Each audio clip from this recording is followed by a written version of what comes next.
All right, ladies and gentlemen, thank you for tuning in today. We are filming here on Monday, April 20th for Wednesday, April 22nd, here at the Fifth Dimension Radio Studios in Cuyahoga Falls, Ohio. I'm Seth, I'm Bob. and it's time for 10 Cent Beer Night here on FifthDimensionRadio.com and WOAH TV.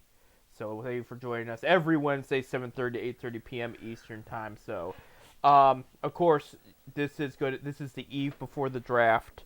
And again, we want to remind you we're filming on Monday, so if there's any trades or anything that happens until now, we don't know about it, so we just got to go with what we know right now.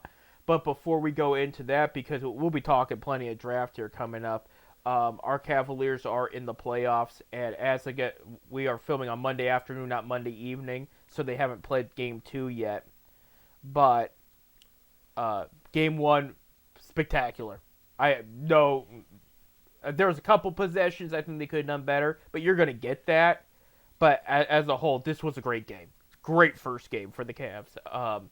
Donovan Mitchell with over 30-some points. That's still up there with Michael Jordan with best average in Game 1 of a series. Just absolutely phenomenal play. Max Strus, 24 points off the bench. Evan Mobley with some incredible plays.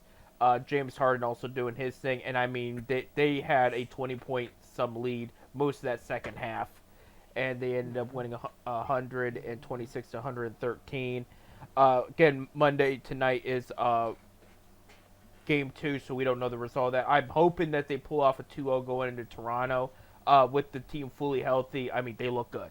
Yeah. And they match up very well. They're playing well. You're right. Dean Wade, Sam Merrill, too, being a big help there. So, I mean, it just looks so good. I'm so pleased. But I'm just hoping Game 2 is the same result. Here's my problem, Bob, as we're looking ahead at the schedule.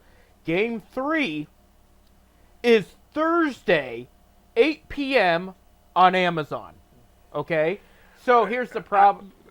I know what you're talking. I know what you're going to say.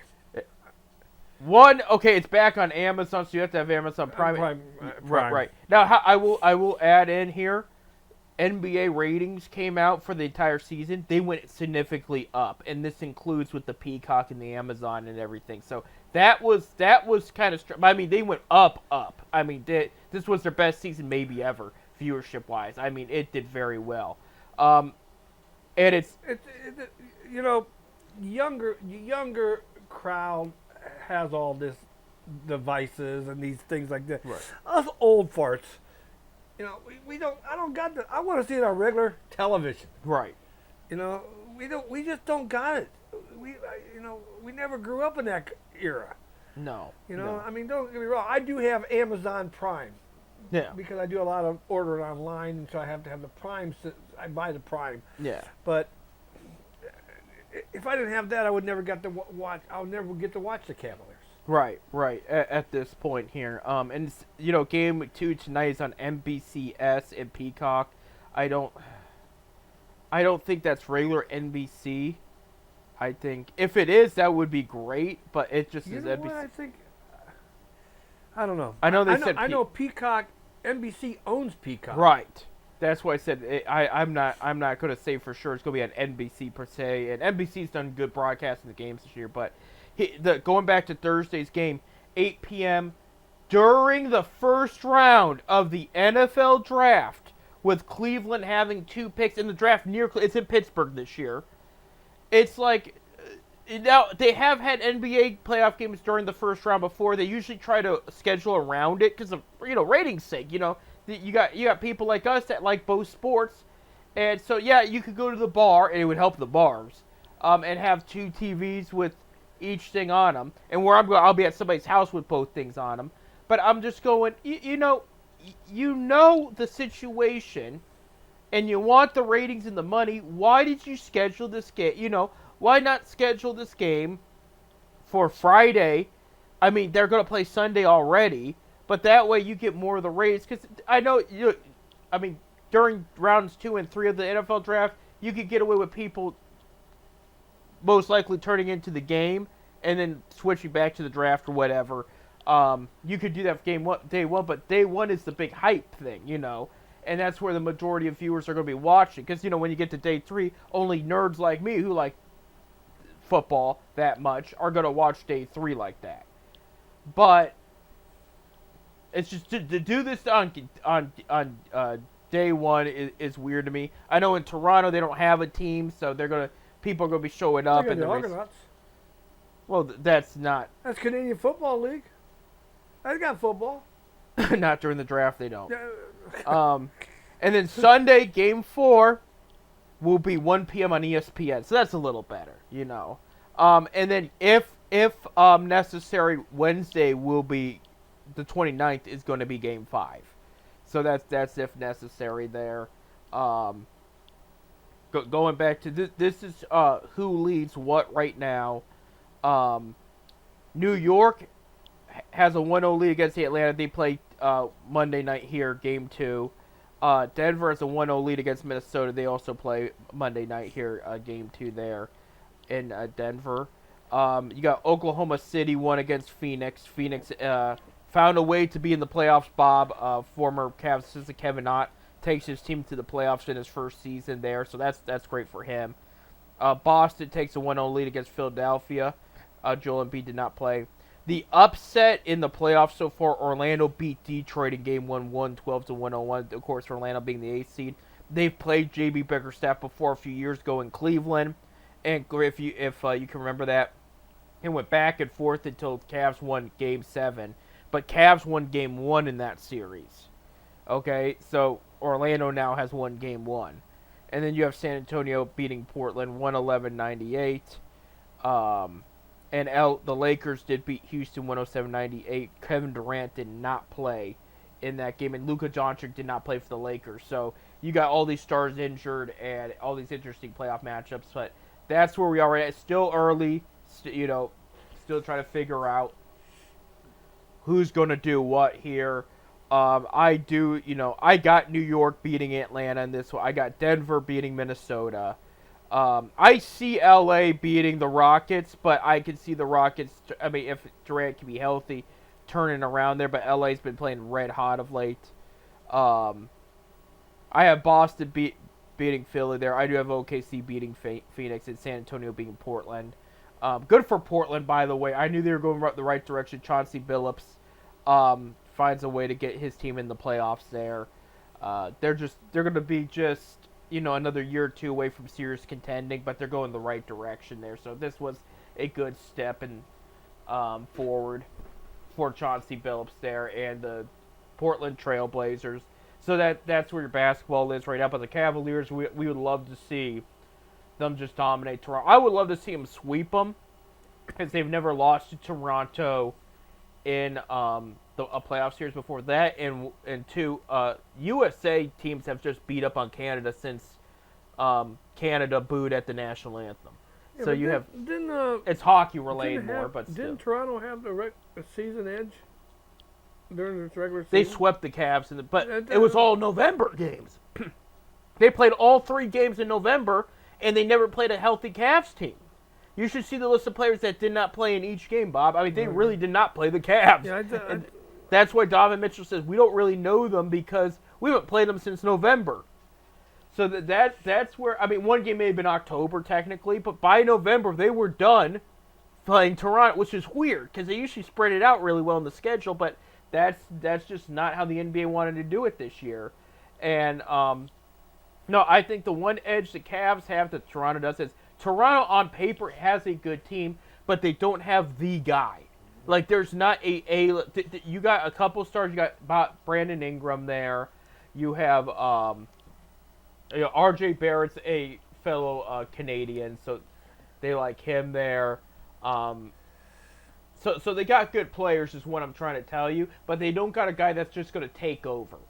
And see, the Cavs, they have Donovan Mitchell that can take over. James Harden can take over. They're trying to get Evan Mobley to take over. So you got options there. I will also shout out to the Cavs. That's why I wear my Navy jersey here. They brought back the Navies for the playoffs, and the old logo, too, at the center. So I like that, the 2000s logo. But I think that's where the Cavs have the big edge, is they got guys that can take over and dominate when need be. And Toronto really does. It's whoever's hot. And if they're cold, which they were at some point in the game, then they kind of lose their edge. And so they brought back a retro jersey, huh? Yep, for the playoffs. They did it all They year. need to bring back the little musketeer.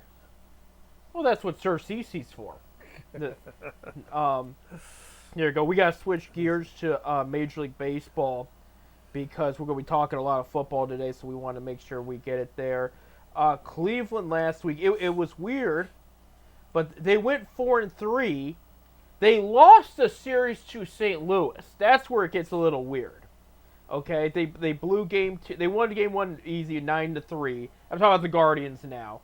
For those that haven't picked up, they blew up game 2, lost it 5-6. They had the lead.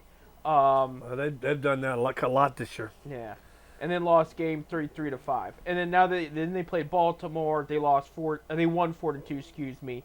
Lost the next game 4-6. There was a grand slam by Sheeman in that one. And then Saturday they were up 4-0. Yeah. And then Baltimore scored 6 runs the very next inning. Right. Bullpen blew it. Saturday they won 4-2 again, just like Thursday night. And then Sunday they won 8-4, so that they beat up a Baltimore. And Jose had 2 home runs in that game. Yes, he did. Absolute good performance by Jose there, as his bat has started to finally heat up here for this early season. But I did not expect them to lose the series against the Cardinals, but winning 3 out of 4 with Baltimore was pretty huge.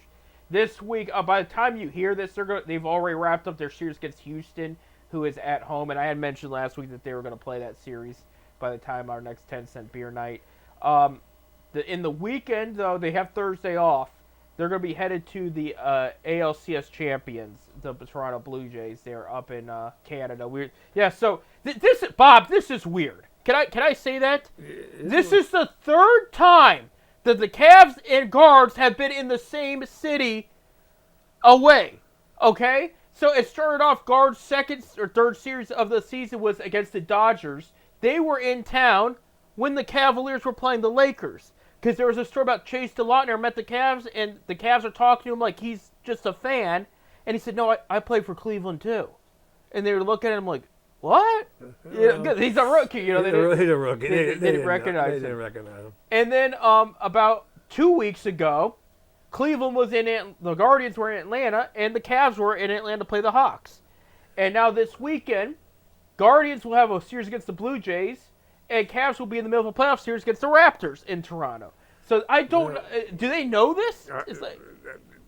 They must have. I don't know. Let's check the guard schedule going forward. See if we can find who the Cavs will play next time. In for our last 10-cent. Our last for April. Until our next 10-cent beer night, they will be starting a series at home against the Tampa Bay Rays, who, by the way, are playing better than a lot of people thought right now. So Houston, who's playing overall solid. Blue Jays up in the air because there's some games they're doing well, some games they haven't. And then you got the Rays. Blue Jays right now have a lot of injuries. They do have a lot of injuries. So that's just something to look out for there. But so far not bad for the Guards. We pull up the early standings real quick. Cleveland is up in the American League Central with a 13-10 record. A half game back is Detroit. A game and a half back is the Twins. 4.5 games back are the White Sox. And 5.5 games back, the Royals are dead last. So that one's a little surprising, but it's anybody's game right now. In the American League Central. In the American League East, Yankees are 13-9 on the top there. Rays are a half game behind them. See, Rays, like I said, playing a little better than people thought. Orioles are in 3rd with 10-12. Blue Jays are 8-13. So are the Red Sox there. So the Red Sox started to pick things up, or the Red Sox, but it was a slow start for them as well. In the American League West, the Rangers and the Athletics are tied 11-11 for the top spot. And I told you that young A's team might surprise people, but you got this Rangers team too that's playing decent right now. A half game behind them is the Angels, and they got a couple players stepping up. And Mike Trout is starting to look like his old self again. Hopefully, he can stay healthy. That's where the problems have been. Mariners are 10-13, a game and a half back from first. Astros are 8-15, 3.5 games back. So Cleveland probably. So I said Astros of late have played better. But Cleveland could should win the series against Houston as of right now because just the way they're playing. Um, in the National League East, you have the Braves at first 15-7. They've stepped it up. They had a good week last week. 10-12 in second. The Marlins in the Nationals. This is getting weirder and weirder, Bob. In the early games. It's early. Yeah, It's 5 early. games back there. The Phillies are 8-13 and 6.5 games back there. And then the New York Mets, who have lost 11 in a row, are 7-15. It's bad. It's bad there. And they got a hell of a payroll. Yeah, and in the National League Central, Bob, you're going like this. The best start since 2006. Yeah, The 20 years. Cincinnati Reds, 14-8. The best bullpen ERA. Some of the best hitting too. It's all clicking on all cylinders for Cincinnati. I said it's getting weird. It is getting weird. The Cardinals are a half game behind the Reds right now. Okay, then you have the Pirates who are a game behind, and then tied at 12-9, which is not bad to be at right now. A game and a half back are the Cubs and Brewers. So everybody in that National League Central is winning right now. That might be the division to watch this year. This is going to get tough. I mean, maybe I think the Cardinals will drop off, but I think the other 4 will compete. In the National League West, you have the LA Dodgers 15-6. A half game behind them are the Padres at 15-7. 2.5 games behind them are the Diamondbacks at 13-9, and then tied at 9-13 are the Giants and Rockies. Rockies won the series against the Dodgers this past weekend. So, I mean, and it snowed on Friday. I mean, they had, when they cleared it, you couldn't tell it snowed. But it was kind of just wet, mucky snow, and there was a couple inches of it. And so it was, and Dodgers pulled that one out. And so I say thank the weather because Dodgers are used to that sunny, nice weather. And then they had to deal with the cold snow, and I think Rockies had a little bit of an edge there. So, but all in all, good for Cleveland and Cincinnati at this point in time. Yeah, I mean, It's their best start in 20 years. Yeah, absolutely. And they do have their bullpens right now probably better than our bullpen. Well, our bullpen's been giving up some runs. Right. It's good, and I did warn. I said I was interested to see what that bullpen was going to do. I didn't want to doubt Stephen Vogt again, who, and I say again because I question what's on the roster currently. It's not him personally. He's done a great job, but how he turned that bullpen last year into a dynamite unit. And then you got, and I'm not trying to take away from the pitching coach Carl Willis either, but I'm just saying, they didn't really add any arms. They should have added more. There was a lot of guys they could have afforded that would have really helped. And so I wasn't sure going into this year how it was going to look, but so far not the greatest start, Not the bullpen. The starting pitcher hasn't been that bad. No. Gavin Williams has been to a great start. Bybee's been okay, but Williams has been one of the top fantasy starting pitchers right now. Go in the early season. I'll tell you what. Before we go on break here, Yep. do want to congratulate the University of Akron women's softball team. Yes. For clinching the MAC regular season title. Right. Played very well. And they're going to be the number 1 seed in the MAC tournament. It was their first clinching since 2008. That's the first time they won the league. So, congratulations, girls! And the lacrosse team is number 2 seed in the MAC tournament. There you go. And I know the baseball teams play better this year. They're if I remember right, they're 14-21 right now. Right. And there's 4-7, 4-12 in the conference. 4-12. Okay, so they're struggling in the conference, and of course the conference, the only top 6 teams in the MAC goes to the finals, so the tournament or whatever. So they're most likely they're most likely not going to, make but it. still better than the past few years. So it's getting there. So University of Akron has had a good spring so far. Right. I know that they softball destroyed Kent State, and then they swept them. Yeah, Swept Kent State. And I guess Robert Morris really beat them up in one of the games, like 22-3 or something. It was bad, but that was the only off game there. We gotta take a break. When we come back, we're talking the NFL draft. It is in Pittsburgh this year, but there's a lot to talk about that Pittsburgh's probably not gonna like. So that and more. Stay tuned.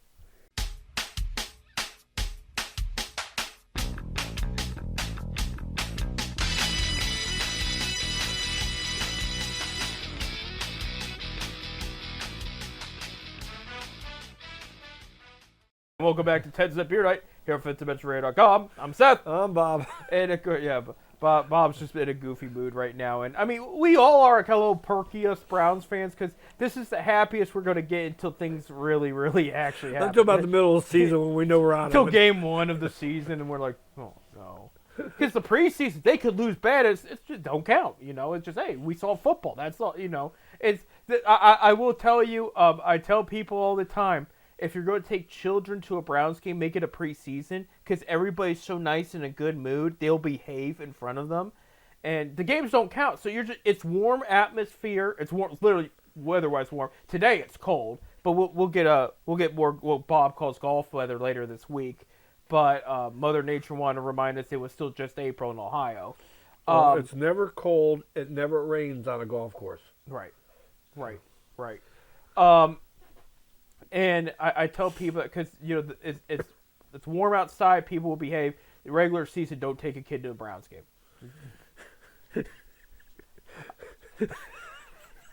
Definitely don't take it. Don't do it. He's laughing. I'm remembering. I wasn't there, but Bottlegate. I had a friend there, and he was.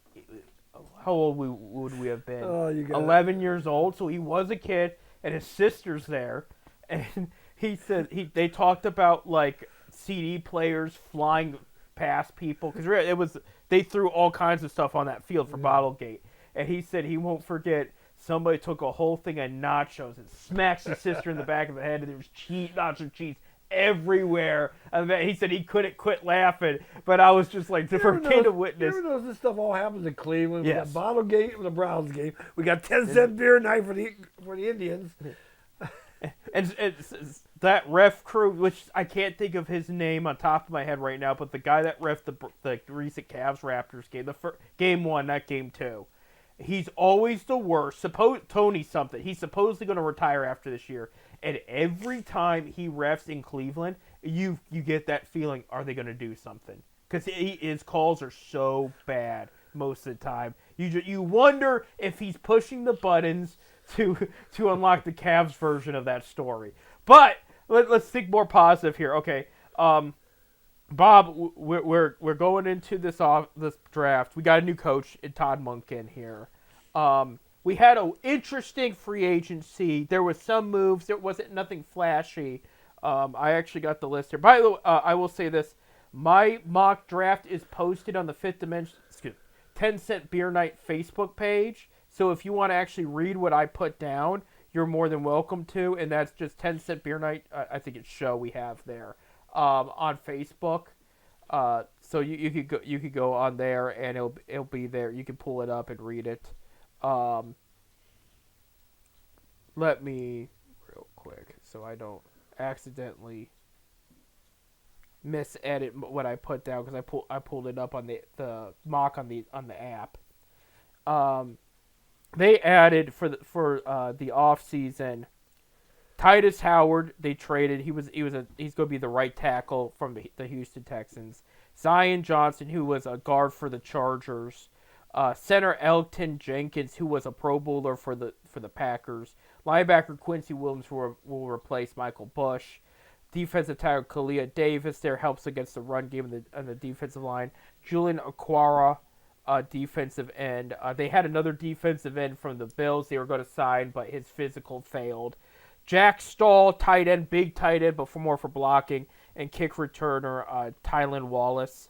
They did re-sign guard Tevin Jenkins, so that kind of gives you just what the offensive line is going to look at. So they did lose. I'll mention who they lost because some of this list hurts though, but they did lose David Njoku, who hasn't signed with anybody, but he's not expected to be back. Ethan Posick, I forget where he went, but he went somewhere. Wyatt Teller went to Houston. Martin Emerson might go to Houston. It's unofficial. Devin Bush went to Chicago. Shelby Harris, I think he went to the Giants. I'm going by memory here, but he's gone. Jack Conklin, I forget if anybody picked him up yet. And Jerome Ford went to the Commanders. Joe Bitonio is still undecided. I'm predicting he will be back for one season. And here's why. A lot of people think that, because they brought back Tevin Jenkins, and they signed Zion Johnson, that for sure Bitonio's done. Okay, I don't think, because one, they ate up a large chunk. We're talking about $9 or $10 million cap hit to let Bitonio take more time to decide whether he want to come back or not. Okay, that is a big deal because you're telling this player you're important enough that we'll take this cap hit just so you have more time to sit and decide. So they're not putting pressure. Two, with the Tevin Jenkins thing, with something that people overlook is, he played guard last year. He played mainly right guard. The guy also played left tackle for 2 seasons in Chicago, at least 1 full season in Chicago, and did well with it. So when we talk about the left tackle position, DeJuan Jones' name is in the mix. Tevin Jenkins' name is also in the mix, okay? So with that being said, if they do want to put Jenkins hypothetically left tackle, that leaves a guard spot open. Yes, they have Zach Zinter, who was a mid-round pick a few years ago, but I really think Bitonio is going to surprise people. And after the draft, I think he wants to see what they do in the draft too. Like, are you serious about winning next year with Monken? And like, how's this going to look? And if it looks all good, I think he comes back. If he doesn't, I think he'll retire. I don't think he signs elsewhere. I think he'll be back one more season with Cleveland, or he's done. He's going to pull a Joe Thomas and stay here his entire career. But so that's the situation going. So the Browns, Bob, as you know, they got 9 picks total, 4 in the top 100, 2 in the first round. Okay, they got the 24th overall pick from Jacksonville from that trade that happened last year when they moved from 2 to 5. I think when the Browns made that trade, I don't think they expected Jacksonville to win the AFC South. So that was one of the big losses of the season last year, was not just how bad the season went, but the fact that I think they thought, well, we might have 2 top 10 picks, and they don't. So pulling up here on the CBS mod, and we're not going to go through all the picks of the first round. I'm just going to label you what the top 10 might look like. The first overall pick, Bob, it's easy. The Raiders are going to go with Fernando Mendoza, quarterback. That was done. That was a done deal when the Raiders got the pick. It was clear as day. They're going to take the top quarterback in the draft. He is almost a for sure thing, and this is a guy. I mean, he's been compared to like Carson Palmer, some of the other tall, strong arm single callers. So we wish Fernando the best there, but he's going to be the first pick. This is where things get weird, Bob.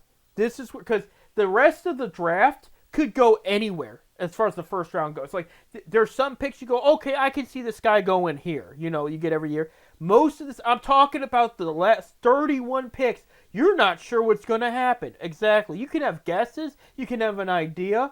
But, I mean, this is where it gets... So, from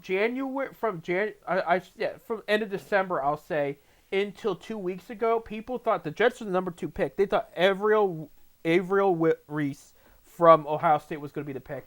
A lot of people are now saying David Bailey from Texas Tech. He's just risen up the draft ranks. They really like him at defensive end. He's a strong-motored player, and they like him better than Reese. And it could be the guy was very, very good this year. And but it could be a roll of the dice here, picking him here when you were sold on other players. Now, they have the Cardinals. Arvil Reese maybe going to the Cardinals at 3rd.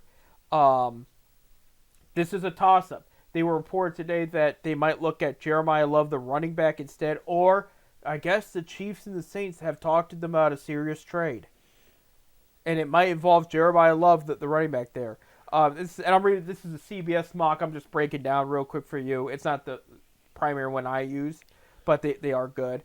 4th pick overall, they have the Titans getting Jeremiah Love, the running back out of Notre Dame. Very flashy player, can do a little bit of everything. When we talk, it's either that or a defensive player, because Titans need a top defensive player bad. I personally think they're going defense here. I mean, there's a case to be made with Love. It's a good pick. It's a great pick, actually. But I just think that with the defensive, top-tier defensive players that are on the board with the first 8 picks, I think the Titans nab one of them because they just need it bad. They got their quarterback last year. They're going to want to get a top defensive player out of this draft here. They have with the 5th pick Francis Magoa out of Miami, the offensive tackle of the Giants. I see a defensive player here with New York. They might get this guy, best tackle in the draft. He's a right tackle, though. That's why I don't have the Browns game, because they have right tackle already solidified, and they gave Titus the extension, but Titus Howard. But I don't think they go out and get another right tackle if he slips here at 6 here. So you have the Giants there at 5. They could go receiver. They could go O-line, but I think they're going to go defense there. You have the Browns at 6. This is interesting because the CBS has Spencer Fano, offensive tackle at Utah, with the pick here. I'm hearing a lot of wide receiver. I'm hearing a lot about Carnell Tate. Okay. I'm hearing defense too. All right. And then I'm also hearing potential trades. Okay. It could go either way with the Browns.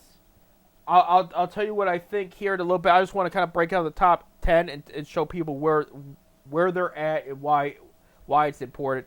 The 7th overall pick, they have Carnell Tate going to Washington Commanders. See, with Washington, I'm hearing a lot more defense than anything, but I am hearing if their defensive guy they want is not there, they will go with an offensive playmaker. All right. They have the Saints and Cowboys trading, and Cowboys would select Sonny Styles, linebacker out of Ohio State, with the 8th pick. But Cowboys want a defensive playmaker. They want it. So they're expected to make a move there because the top ones are supposed to be gone. And then round pick 9, believe it or not, Kansas City Chiefs. It's hard to believe we're talking about them being a top 10 pick again. It's been a while. They got Mansour Delane, cornerback of LSU, going to Kansas City. Kansas City needs a little bit more cornerback help there. And then they have, with the 10th overall pick, the Bengals were originally here. They have traded it to the Giants over the weekend for defensive tackle Dexter Lawrence, okay? And they have the Giants here selecting wide receiver Jordan Tyson, who is Cavaliers' Jalen Tyson's brother.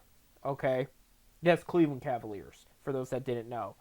And so here's, okay, that's the breakdown there of the top 10 right now and where certain things can play out.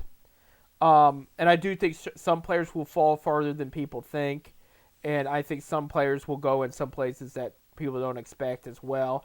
I think this is such a wild card draft. As far as the Giants-Bengals trade, Bob, Browns were involved in discussions. They offered the 39th pick, their second-round pick for Dexter Lawrence. I think that would have been a good trade for the Browns. The Bengals take it. This is why the trade is weird, all right? Bengals trade for him. They did need defensive help bad, okay? There was other defensive playmakers that would have been just as good, if not better, they could have taken for a much cheaper price. They extended the guy last night. $29 million. $28 million. Yeah. Yeah. 1 year. 1 year. That was it. So they traded the 10th overall pick for a guy that will guarantee be there 2 seasons. It's a little risky, don't you think? That's you don't think so? No. Mike Brown knows what he's doing. There you go. Bob's going to defend Mike Brown there. Lawrence, fun fact, Bob, Lawrence probably would have been the original pick of the Browns back in 19 had they not traded for Odell Beckham Jr. That was the pick the Giants used to pick him, and they think the Browns would have picked him there as well. So he almost was a Cleveland Brown, and the Odell trade, we know this just didn't pan out and as a whole. Does any of their things ever pan out? Certain things do, but not all. So that's what I wanted to talk about the draft real quick here for Cleveland, and we'll focus on Cleveland. You got the idea of where the Browns are at, their needs, and where they sit and everything. So here's my predictions and what I would do here. My column's called Mock Draft Predictions and Preferences. Here's my prediction, Bob. I got him trading it. What? Yes, I got him trading the pick, the 6th overall pick. And 5 hours since we started filming, Adam Schefter reported the Browns were heavy in talks with multiple teams about potentially trading it, and said that this is going to be like last year all over again, and they're going to trade the pick here. They need more than one player to get better, while I Now, we do need a lot of players. yeah, here's my and this is where people are going to be on the fence because this is a out of left field prediction. Okay, I got him trading with the Cowboys. Okay, and I got the Cowboys trading. They have the 12th and the 20th overall because they got the 20th overall from trading Micah Parsons in Green Bay. I got the Cowboys trading the 12th and the 20th straight up for the 6th. And a lot of people will have a problem with that because they're like, well, no, the Browns would have to throw in their second round pick to make that happen. The Cowboys aren't going to just trade 2 firsts, for the 6th. Let me break it down for you why I think this is a possibility. People might call it crazy, but it is crazy because Jerry Jones is crazy. He's losing. We know that. Well, he's losing his mind. You look back at the Micah Parsons of debacle. Okay, the guy handled it so poorly. It was just such a bad. I mean, he told fans, including a week before he traded Parsons, Parsons is staying. Don't listen to the media. He'll be here week 1. The next week, he was sent off to Green Bay. And just. He was in talks with Parsons without an agent and everything in the room. He made Parsons feel uncomfortable. This guy is desperate to sell the Cowboys that he still, at his age and his state of mind, can run the team, okay? And you have to understand. Is Dallas Cowboys up for sale? I didn't know that. No. But he shouldn't be running it. He should be making those calls. He keeps saying, "I don't need a GM. I know what I'm doing." He needs a GM. I think we have one of those guys in Cleveland. I wasn't going to go there, but yes, yes, go there. Yeah. Or I should say, in Brook Park. Yeah. Anyway, the thing, Bob, is with the top couple picks. The top 8 picks, I should say. The top pass rushers in the game are going to be off the board. Now, there's going to be good talent there at 12, don't get me wrong, but he wants to guarantee one of the top defenders to get the fans up happy and whatnot, okay? The Browns are good, okay, keep that in mind. Keep also in mind who is the 7th overall pick. The Washington Commanders, okay? Who's the 10th overall pick? The New York Giants. So the Giants have 2 of the top 10. These are division rivals of the Cowboys. Right. Washington is looking for the same position. He doesn't want them taking it. And he knows the Browns could pass on a defender here. There's offensive linemen and there's receivers to pick from, okay? So Browns could say, we're going to pass on one of these defenders. They fall, Commanders take them or Giants take them. Cowboys, so if the Cowboys sit where they're at, they don't get anybody that they're targeting, okay? Browns will also have some serious suitors.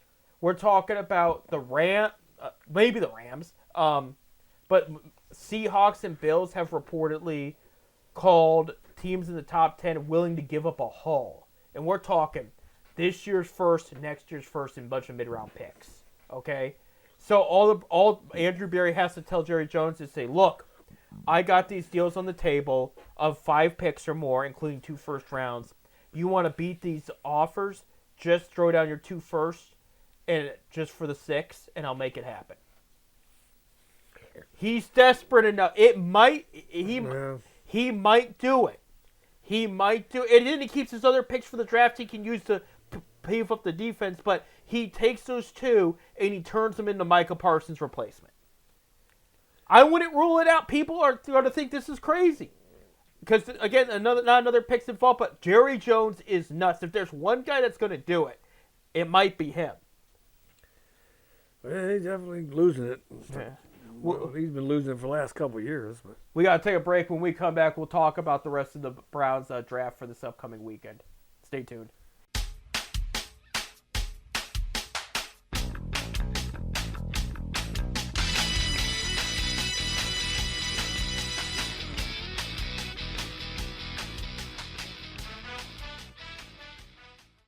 And welcome back to our last segment, 10 Cent Beer Night, our NFL Draft Edition.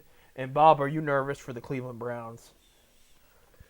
I ain't getting my hopes up. Let's put that away. My attitude is because this is a fun weekend. It is, okay. Aside from the Cavaliers playoffs and everything, this is This is like, again, this is where you get your hopes up again. Unless they do something they don't like it. It was like last year, they pulled in one of the better draft classes, but I still gripe about, he hits on his first round pick, Mason Graham. His second round picks, Carson Schlesinger, Quinshon Judkins. Okay, we knew those guys were going to be good. Harold Fannin I knew was going to be good, and I called him picking him there. Then they went and got Dylan Gabriel, and I remember I was driving when they drafted. I didn't have it on the radio. I had my phone, and I was at a stop sign. I wasn't looking at my phone while I was driving, and I refreshed it. And when I saw they drafted Gabriel, I yelled, "What?" Like, because nobody expected it. And I was just like, and nothing, he's here now. He's shown why they drafted him. And as long as he's in a Browns uniform, I'm going to be pulling for the guy in some way. I do prefer Shadir out of the group, but, Gabriel has put in the work, and they did announce they're doing a draft party in Cleveland, and they're doing player signings. Both Shadir and Gabriel, actually almost that entire rookie class is going to be there. This Thursday night. Yep. And I'll be there. My brother got me a ticket. There you go. Oh, well, yeah, enjoy it. So you might be able to get some autographs. I forget if you have to pay or not for that. I want him to sign Brook Park. Brook Park there. Brook Park. So, like, this is a toss, but before we went on break, I had, in my predictions, I had the Browns trading for the 12th and 20th pick, okay? So, but that would mean they have 3 first-round picks, so who are they picking in that? In my predictions, I have Carnell Tate from Ohio State slipping to 12. And it might be realistic, because it sounded like out of all the teams that need a receiver in the top 10, the Browns like him better than the others. So if the Browns trade down from 6 to 12, he might be there. So I have him there. Big size wide receiver, good possession hands, will bring the ball down and whatnot. If you're an Ohio State fan, a lot of our listeners are, you know what I'm talking about. This guy, he was a number 2 wide receiver next to Jeremiah Smith, but he would have been number 1 at over 90-some universities. University of Akron would have loved to have a guy like him to throw to. So I have Cardell Tate there going there at 12. Okay. At the 20th pick, which would be originally from Green Bay, I have the Browns getting Omar Cooper Jr., wide receiver out of Indiana. Bob, I'm going back-to-back receivers here because their receiver room needs a lot of help, and there's a lot of firepower here. And I think if they have 3 first-round picks, I think they walk away with 2 wide receivers.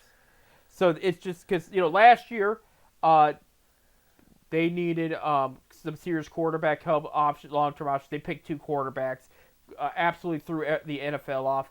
I think the receiver room needs a serious upgrade. They knew they weren't going to get free agency or trade, so they went out. I mean, unless they got a trade under their sleeve, I don't know of.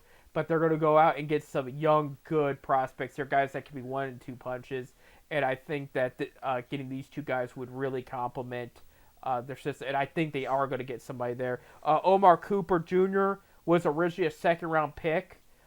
Even though he played for Indiana and played very well. His stock shot up after the combine and private workouts. A lot of teams were looking at this guy and said, okay, he could be a star receiver in this league. I know Philadelphia and Kansas City really like him. I think Browns would take him at 20 because I don't think he'll be there at 24. At the 24th pick, I got him getting left tackle out of Alabama, Caden Proctor. This is a big guy, massive. I think I had it somewhere here. 6'6", 325 pounds. Just big. The issue with it is he could go top 10 in the draft. He could go in the teens. He could go at the bottom of the first round, or he could go in the second round. A lot of people aren't sure what where he's going to fall, okay? And the reason being is, okay, he's got the size. He's good at what he does. He's not incredibly great at pass protection and shotgun, which is bad in the NFL. You got to be good in the shotgun in NFL. You agree, Bob? Yep. And also, they're afraid he might be a little too big, so it's going to result in injuries. It's something that we've seen with DeJuan Jones in Cleveland, okay? And I guess he's got some character issues. Some scouts are iffy about, but Andrew Berry doesn't care about that. When you trade for Deshaun Watson or sign Isaiah Bond, given the circumstances, you kind of just don't care about player issues like that there. So I have Proctor's going to fall to 24. Browns take him right there. and they get a left tackle. This is where it gets goofy, Bob. Second round, pick 39. I got Ty Simpson coming to Cleveland. Quarterback, Alabama. Yeah, we need another quarterback. You know, I think we should put two more quarterbacks. We need at least 6, 7 in there. Some people are going to be weird about this. Okay, Simpson's the second best quarterback in the draft. All right.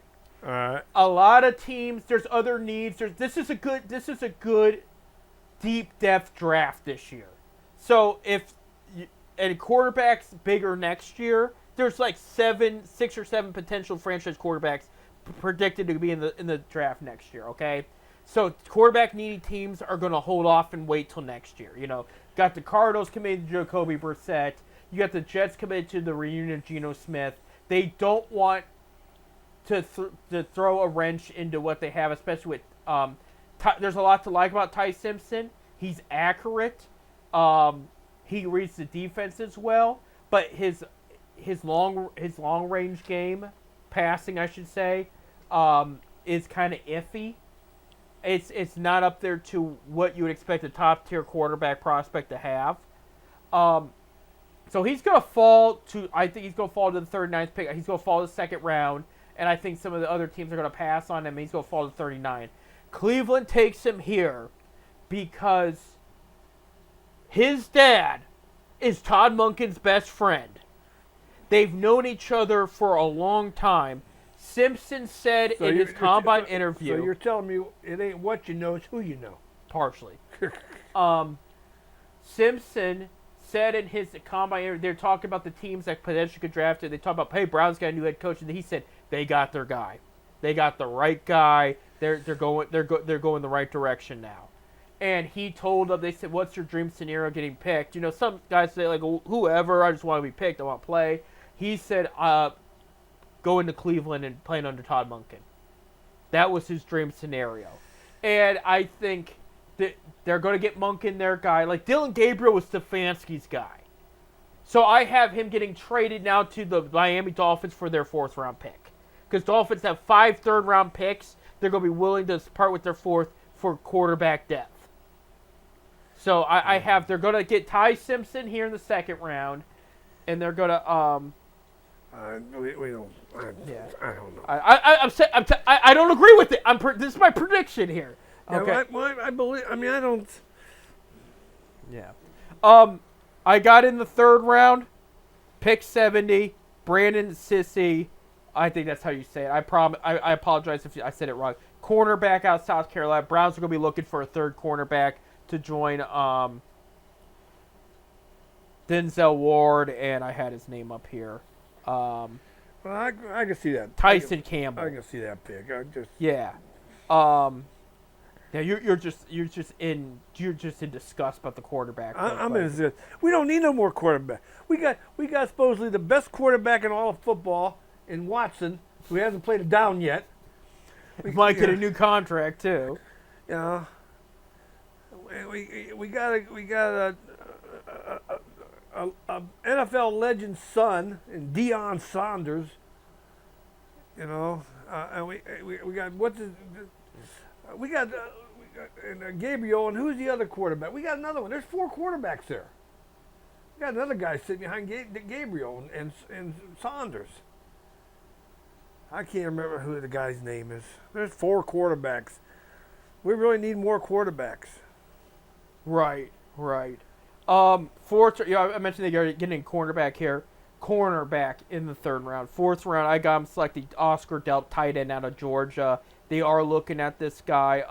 Todd Monken was in Georgia when this guy was recruited and brought in, so that there's familiarity there. Oscar Delp was the top high school recruit in 2022. I mean, good size, 6'4", 245 pounds. Great speed for a tight end. He's faster than a normal tight end. The issue here is his hands were a little inconsistent. He didn't get the ball up, Bob. He was more for blocking, and despite his speed. And he didn't even get 300 yards in any of the seasons. So that just, but they think that because they do run a multi-tight end system under Monken. He did that in Baltimore. They're looking for a guy next to Fannin since Njoku didn't come back. They think that they've scouted this guy. They've brought him in for private workouts. Delp could be in the mix. I think his name's going to get called in the fourth round there. And, I mean, they might be able to find a way to use him better than he was used in Georgia, which, I mean, that happens in the NFL sometimes. You'll get this tight end out of nowhere with good skill, and he comes out better in the NFL than he ever did in college. So that's what I think what's going on here. This is only a 4-round mock, so I'm not predicting the 5, 6, and 7 picks. But I do have them with their pick that they traded for Dylan Gabriel. If they do this is just prediction, 130th pick, I have them selected Chris Bell, wide receiver out of Louisville. Every year, yes, I would say they would get 3 wide receivers in the first 4 rounds. I am saying that. Every year, there's a player that's highly ranked and falls way down. Last year was Shadur Sanders, okay? Now, the Browns don't always pick up these players, but sometimes they can.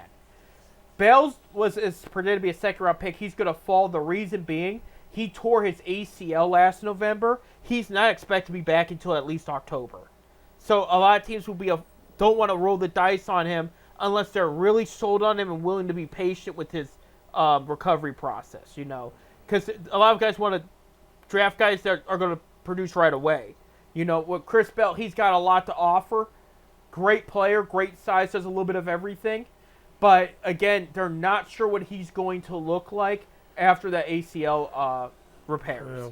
So I think he's going to fall there. Browns really like him as rumor has it here.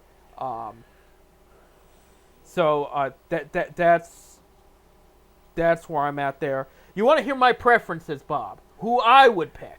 Yeah, let's hear who you would pick. Okay. Let's who's going to put my Browns in the Super Bowl. All right. Well, breaking news. Spoiler, Bob. I do not have a quarterback going. I do want to mention real quick because I saw this before you sent me it, but I did see it. Browns did have a Zoom interview with Zips cornerback for the late round or undrafted. So that will be interesting. I would love him there. I would.